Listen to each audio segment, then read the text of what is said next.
तड़की के 7:30 बज रहे थे। ज्योति स्कूल खातर तैयार हुई। पहला तो चुपकते ही अपनी माँ के कमरे में गई, राम से तो दरवाज़ा खोल लिया। चूँ दे ही आवाज़ में दरवाज़ा खुला। और भाई जब दरवाज़ा खोल तो भीतर का नज़ारा न्यू था। अब सारा सामान माँ के कमरे का बिखरा पड़ा था। शायद माँ ने रात गुस्से में ठाक है सारा सौदा न्यू गतिंगी भगा दिया हो।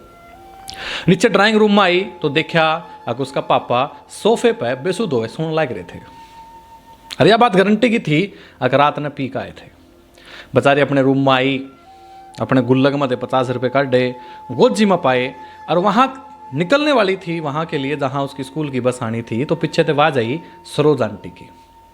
सरोज आंटी बोली, एक ज्योति बेटा आलू का पराठा बना रखा है, बेटा खा के जाइए।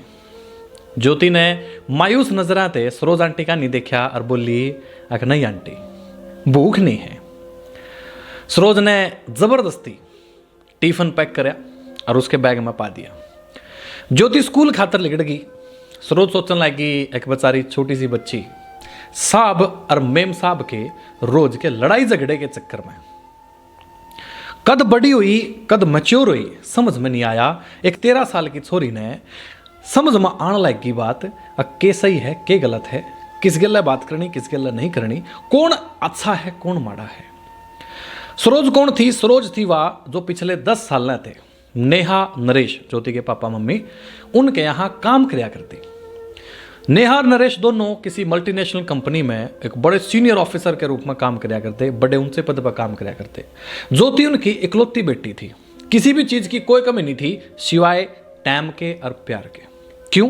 क्योंकि नेहा और नरेश तड़की से सांझ तक आपस में जूता बजाया करते। नरेश पिछले कुछ समय तय नेहा ते तलाक लेने की कह रहा था, सोच रहा था।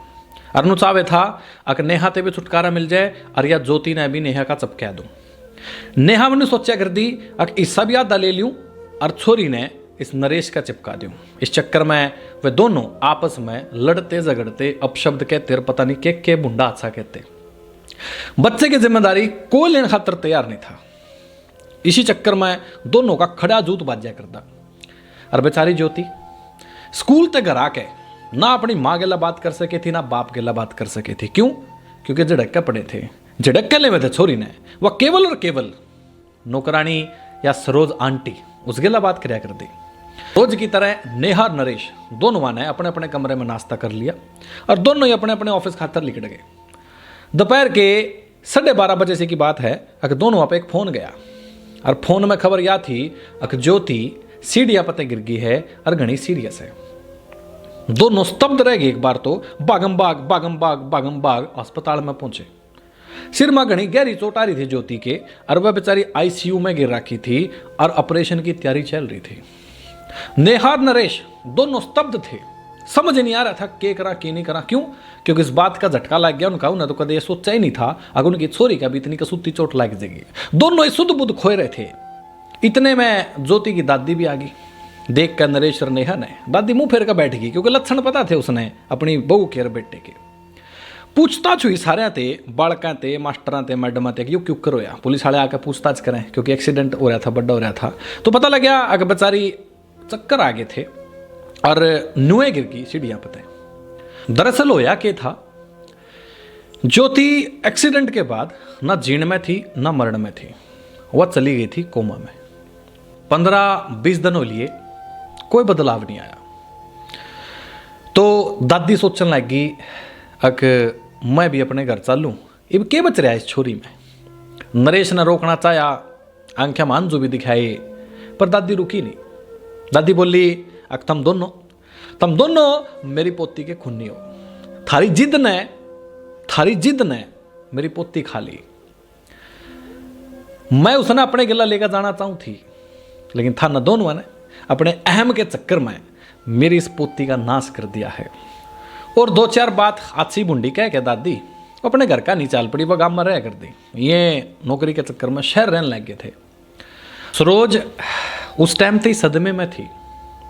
फिर उसने जैसे तैसे बेचारी ना होश संभाला और नरेश ने आते बोल बैठी अक मेम साहब अक साहब जी मैं भी इस घर में रह पाऊंगी।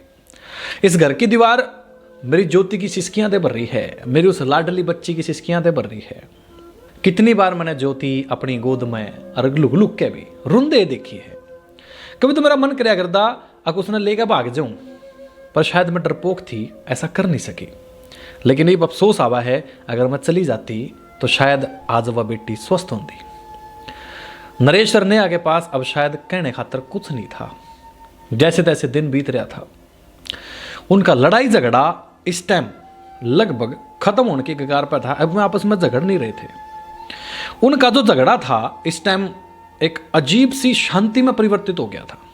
उनकी सारी भावनाएं अंदर ही अंदर खामोशी धारण कर चुकी थी। सारा दिन बेमनता दोनों ऑफिस का काम करा करते। हॉस्पिटल में एक एक दिन करके ड्यूटी दिया करते। एक दिन नरेश जाया करता, एक दिन नेहा जाया करती, कदे नरेश जाया करता, कदे नेहा जाया करती। लेकिन बेटी के हालत में कोई सुधार नहीं था, तो उनकी जिंदगी भी निरस्य होने लगी थी। 3 महीने हो लिए थे। संडे का दिन था। बड़ी मुश्किल से नेहा ने हिम्मत करी ज्योति के कमरे में जाने की। घर पे जो कमरा था, कमरे में जाके देखा उसकी सारी की सारी चीज सलीके थे उसी जगह रखी हैं जिसी पहला रखी रह करती।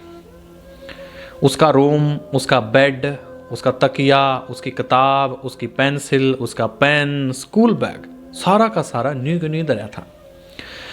नेहा ने अलमारी खोल ली। जब नेहा ने ज्योति की अलमारी खोली तो ज्योति के कुछ कपड़े नीचे गिर पड़े। उसमें उसका वो ब्लू कलर का नाइट सूट था जो अक्सर ज्योति पहना करती। नेहा रोंदे बेचारी अलमारी में सामान सेट करने लगी। इसी बीच उसके हाथ में एक खाकी कलर की डायरी लगी। उसने अपने काम दे हाथा थे वो डायरी खोली। जब नेहा ने वह डायरी खोली और उसके पन्ने पढ़ने लगी, जैसे जैसे नेहा पेज पलटन लगी, आंजुआ की धारा बह गई। क्योंकि कभी नहीं सोचा था हमारी बेटी हमारे बारे में ऐसा सोच रही है। कभी अंदाजा भी नहीं लाया था। पहले पेज पर लिख रखा था मम्मी पापा मैं आपने डियर नहीं लिखूंगी। क्यों? क्योंकि डियर का मतलब होता है प्यारा। और पापा आप मम्मी ने नु कहो अक ज्योति तेरी बेटी है, और मम्मी आप पापा ने नु कहो अक ज्योति तेरी बेटी है। तुम दोनों कभी यूं क्यों नहीं कहते कि यह हमारी बेटी है। अगला पेज खोल लिया तो अगले पेज पर लिख रहा था, पता है जब मैं मामा के घर जाऊं तो मामा मामी मैंने प्यार तो बहुत करे, लेकिन मेरा कालजा जल जाए जब मामी अपनी छोरी ने नु कहे अक प्यारा बच्चा। तो मैंने नु लग गया क्या मैं प्यारी बच्ची नहीं हूं? माँ मैं आपका सारा कहना मानू, फिर भी आपने मेरे से आज तक न्यू नहीं कहा अक तो मेरी प्यारी बच्ची है। तीसरा पेज खोल लिया। तीसरे पेज पर लिख रहा था अगर मम्मी जब मैं बुआ के घर जाऊं नहीं तो बुआ मैंने बहुत प्यार करे, लेकिन खाना खाना नक्श की पसंद का बनावा है। उसकी बुआ का सोरा था। माँ मैंने राजमा बहुत पसंद है। मैंने कहा था बहुत बार कह लिया आपने अगर राजमा बना दो राजमा बना दो राजमा बना दो, और आपने क्या कर दे अगर ना मना तंग नहीं करा। जो खाना है सरोज आंटी ने बोल दे वह बना देगी रो खा ले। मैं तेने बताऊं मैंने राजमा खाना ही छोड़ दिया। अब राजमा खाने का मेरा मन ही नहीं करता। अगला पेज जब नेहा ने पढ़ा तो अगले पेज पर लिख रहा था अक पापा मैंने आपसे कितनी बार कह लिया था अगर मेरा आइसक्रीम खाने का मन है मैंने ले चल लो ना कि मैं आइसक्रीम खाऊंगी आइसक्रीम खाऊंगी, और आपने क्या कर दे अगर फालतू चीज़ा खातर मेरे पास टाइम नहीं है। पापा आपने बताऊं मैं जब भी मैं चीनू मासी और मौसे के घर जाऊं ना तो वह मने और विपुल ने आइसक्रीम खिलाने खातर ले जाए, और मैंने कदे उनके मुंह से सुना ही नहीं कि यह सब फालतू चीज है। पता है मम्मी मैं अपने घर से दूर जाना चाहूँ जड़ा मैंने न्यू ना सुनना मिला है कि ज्योति तेरी बेटी है और ज्योति तेरी बेटी है, मैं इसकी जिम्मेवारी क्यों लूँ, मैं इसकी जिम्मेवारी क्यों लूँ। मैं इसलिए घर से दूर जाना चाहती हूँ जहाँ मुझे मेरे बाप की चिल्लाने की आवाज़ सुनाई ना दे। पापा मम्मी जब मैं बड़ी होंगी नहीं तो मैं आप दोनों ने कभी भी परेशान नहीं करूँ थी, मैं खुद ही चली जाती करना छोड़ के। एक बात बताऊं मम्मी पापा आपने मैं आप दोनों ने बहुत प्यार करूं। पापा मम्मी आप दोनों मन प्यार क्यों नहीं करते? क्या मैं इतनी बुरी हूं? एक पेज पर नू लिख रहा था अक I love you Saroj aunty. I love you Saroj aunty मैंने प्यार करने खातर, मैंने जब जब डर लगा मैंने अपने लवा सलाने खातर, मेरी हर बात सुनने खातर। और उसी डायरी के अंतिम पेज पे, आखिरी पेज पे लिख रखा था, दादी आई लव यू, काश आप मने उड़ते ले जाओ, प्रॉमिस करूं मैं दादी आपने, अगर मैं आपने कभी तंग नहीं करूंगी। नेहा ने डायरी तो सारी पढ़ ली और पढ़े पाछे छाती का लाके जोर जोर के चिंगाड़ मारकर रोने लग गई। नरेश ने भी ये बात सुनी, अगर नेहा क्यों रोवा है। जब नेहा ने डायरी नरेश से पकड़ाई और नरेश ने हमें सारी बावलाएं अपनी बेटी की पढ़ी, तो वो भी चिंगाड़ मार मार कर रोने लग गया। डायरी पढ़ने के बाद और बेटी की स्थिति देखने के बाद उनके भाव बदलने लग रहे थे और नरेश और नेहा खुद उन्हें संभाल नहीं पा रहे थे और दोनों फर्श पर बैठ गए, नीचे बैठ गए। नेहा रोंदे बोली, अगर नरेश पता है वो एक्सीडेंट को नहीं था, मारी बेटी जिस वजह से कोमा में गई है वो एक्सीडेंट को नहीं था, वो आत्महत्या थी और यू रहा उसका सुसाइड नोट। जिस रिश्ते ने हम बोझ समझा कर देना, अगर ज्योति ने तो राख ले तो राख ले, मारी बेटी ने हम उस रिश्ते से आजाद कर दिए। नरेश, हम दोनों ही अपनी बच्ची की इस हालत के कसूरवार हैं। नरेश ने भी ये बात समझ में आएगी, वो भी नेहा के गले लाग के फूट फूट के रोने लग गया, चिंगाड़े मार के रोने लग गया। अचानक उसी टाइम नरेश और नेहा का फोन बजा। नेहा के फोन पे मैसेज की टूटू की आवाज आई और नरेश के फोन की घंटी बाज पड़ी। दोनों ने बाज के अपना अपना फोन उठाया और अपने अपने संभालते हुए फोन में देखा के मैसेज आ रहा और नू देखा फोन किसका रहा, तो पता लग गया कि मैसेज अस्पताल में ते था और पढ़ने थे फोन भी अस्पताल में ते था। तो मैसेज में लिख रहा था और वह बात फोन में नरेश ने सुनी और सुन दे ही वह एक दूसरे के चेहरे का नहीं देख कर बोल पड़े, हमारी प्यारी बिटिया ने होश आ गया। यो शब्द नरेश ने कह दिया नेहा ते और यो शब्द नेहा ने कह दिया नरेश ते, और पता नहीं वह गम के आंसू कैसे खुशी के आंसू में बदल गए। रोने भी लग रहे थे, चिंगाड़े भी मार रहे थे, लेकिन इस वक्त आंसू बदल गए थे।